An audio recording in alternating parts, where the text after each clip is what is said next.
Some have thought, well, this is a new twist, a turn, that Dyson is now critically engaging Obama. Well, it depends upon the purposes for which I speak on Obama in public. If I'm his surrogate, as I was twice, obviously I'm articulating in defense of Obama's principles and practices, my ideas about what his presidency is. But as a cultural critic, which is what I've spent the lion's share of my time doing, that's a different hat to wear. And in that case, I've tried to balance an appreciation for the extraordinary obstacles and impediments that have blocked him from flourishing as he might otherwise do. And at the same time, looking at some of his own self-imposed barriers and some of his failures and flaws. I admire him in many ways.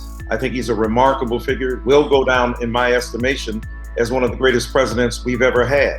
And yet when it comes to race, he has faltered. And I've tried to probe the reasons for that, to engage him as a public thinker and a person who should be putting forth public policy instead of serious, engaged, sustained public critique of the forces that hurt Black people as American citizens, or providing public policy to help them. He was kind of taking to his bully pulpit to beat upon Black people, to scold them. And yes, I had to gird up my loins, so to speak, and tell the truth about that.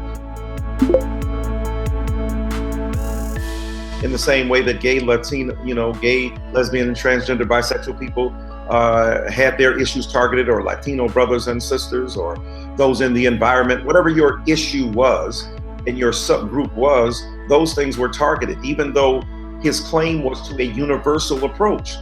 And I said to him directly that when you go to the emergency ward, you don't get medicine.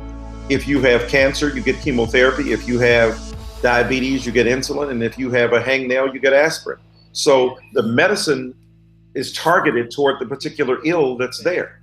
And he said, I disagree with that. I think that a universal prescription that, helps everybody, and then in particular helps African-American people, is the best route to, if you will, racial redemption and the social uplift of Black people. And I understand that.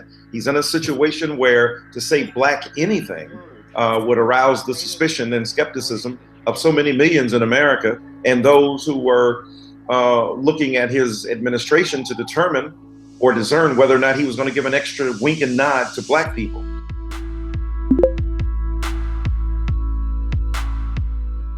Ferguson, what happened in Staten Island, what happened in Baltimore with Freddie Gray. I mean, this is blood in the streets. These racial crises formed a trajectory of racial pain and crisis that forced this president into his bully pulpit, not to lambast and lacerate Black people, but in a principled fashion to defend them and to also speak about race in a way that he had been much more reluctant to do earlier in his presidency.